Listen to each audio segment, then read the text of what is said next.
اللهم صل على محمد وآل محمد.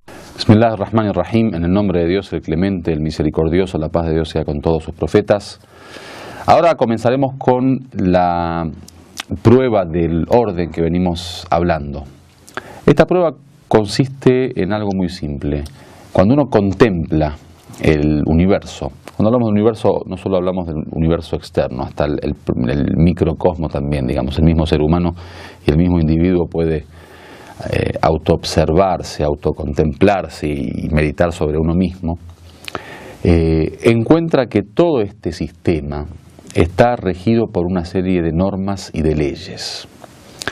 Es decir, tanto el orden y la posición de las criaturas y las distintas creaciones, como la relación o la interrelación entre sí que tiene cada una de las criaturas con las otras criaturas, como los sistemas pequeños de cada elemento y cada miembro de este universo, como los ecosistemas, como el macrosistema y la relación entre los grandes sistemas y sistema, digamos, cuando hablamos de sistema no solo hablamos de sistema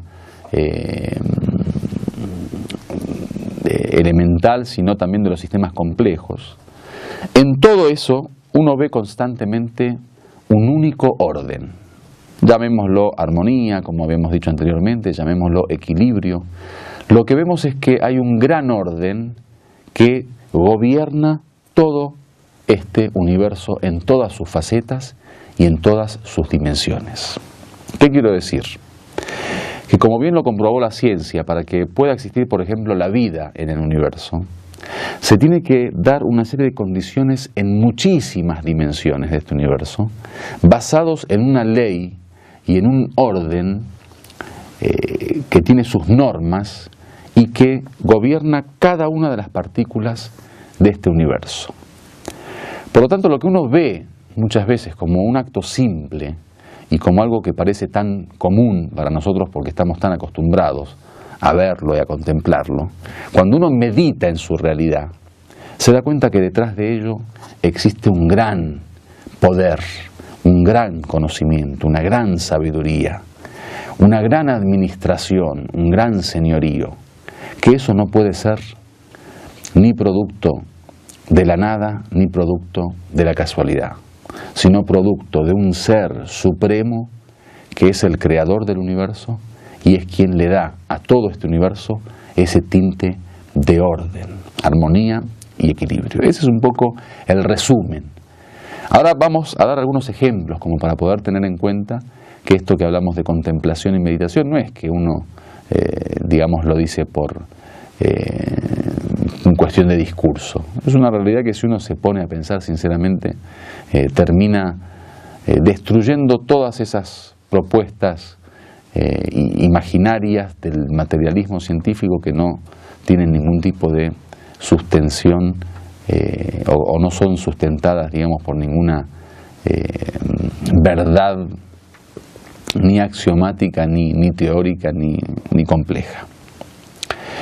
Si nosotros pensamos únicamente en el ser humano, en la realidad del ser humano, en este ser que es por un lado un ser vivo, al igual que los vegetales, por ejemplo, por otro lado un ser sensible, que tiene capacidad de movimiento por propia voluntad, movimiento volitivo, un ser que tiene la capacidad de pensar y reflexionar, o sea que no solo se parece a los vegetales en su vida y en su dimensión corporal, sino que también se parece a los animales en su voluntad y su movimiento y su sensibilidad y sus instintos, se parece a los ángeles, ahora para los que creemos en los ángeles, en su dimensión espiritual, tiene la capacidad de pensar, desarrollarse, tiene la capacidad de sentir, amar, odiar, o sea, toda esa complejidad que existe en el ser humano.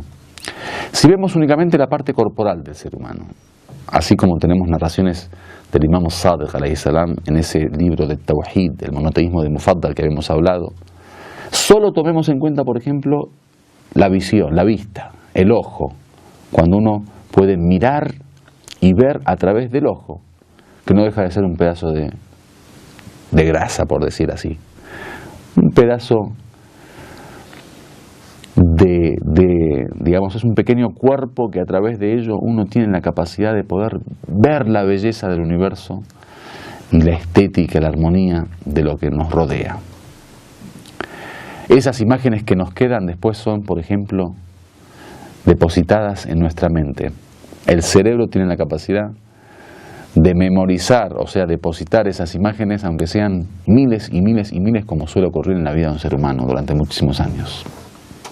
Ese cerebro que con su complejidad aún no se conoce a la perfección y detalladamente la forma en que funciona el cerebro, que es por ejemplo, el que ordena desde cuestiones motrices hasta todos los movimientos corporales, fisiológicos, musculares, hasta todo lo que tiene que ver con el pensamiento, la reflexión, la abstracción, la generalización y todas las actividades de la mente, hasta todo lo que tiene que ver con los sentimientos y las sensaciones y las emociones. O sea, una complejidad que todavía ni la ciencia, ni la filosofía, ni la teología han logrado comprender. Eso cuando hablamos solo del cerebro, o sea, ni siquiera entramos en las complejidades del ser humano a nivel espiritual, psicológico.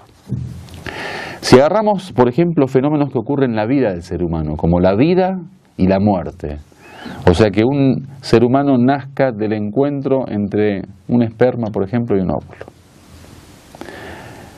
Que, por ejemplo, del semen después tengamos un ser que ve, que oye, que habla.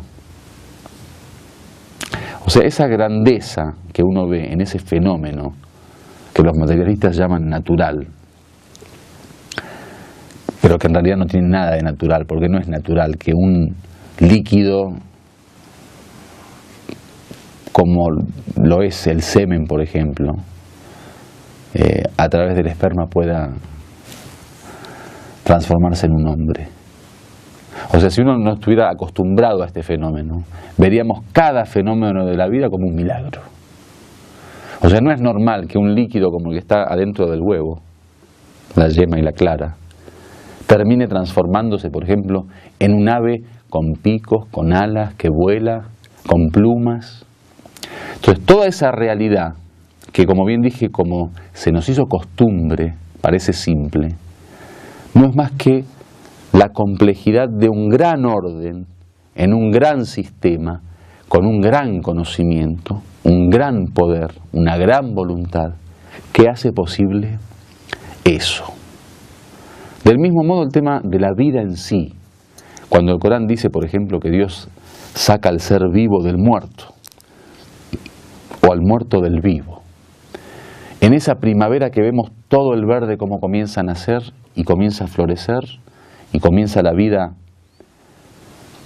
de la tierra, de repente al llegar el otoño vemos la muerte de los vegetales y vemos cómo esa flor se marchita y vemos cómo esa hoja verde se transforma en hoja marrón, amarilla y al final se cae. O sea, la muerte de la tierra, dice el Corán. Y de repente revive la tierra. ¿Cómo es que de algo vivo sale la muerte porque el ser vivo muere? Y de algo muerto sale la vida porque el ser vivo sale del ser muerto. Si uno se pone a pensar, por ejemplo, en el mundo vegetal, y de eso podemos hablar quizá más adelante cuando abramos el libro de Ayatollah Misbah, sepan que todos los elementos que hacen posible la existencia del mundo vegetal son muertos, o sea, no tienen vida originalmente. Desde el agua, la tierra, el sol, la semilla y todo lo que participa en esto de la creación del mundo vegetal. Esto es un ejemplo. Ahora en la próxima clase, cuando abramos el libro de Ayatollah Misbah, vamos a dar ejemplos y vamos a tratar de leer el texto para poder entender mejor y más claramente esta cuestión. Alhamdulillahi Rabbil Alamin.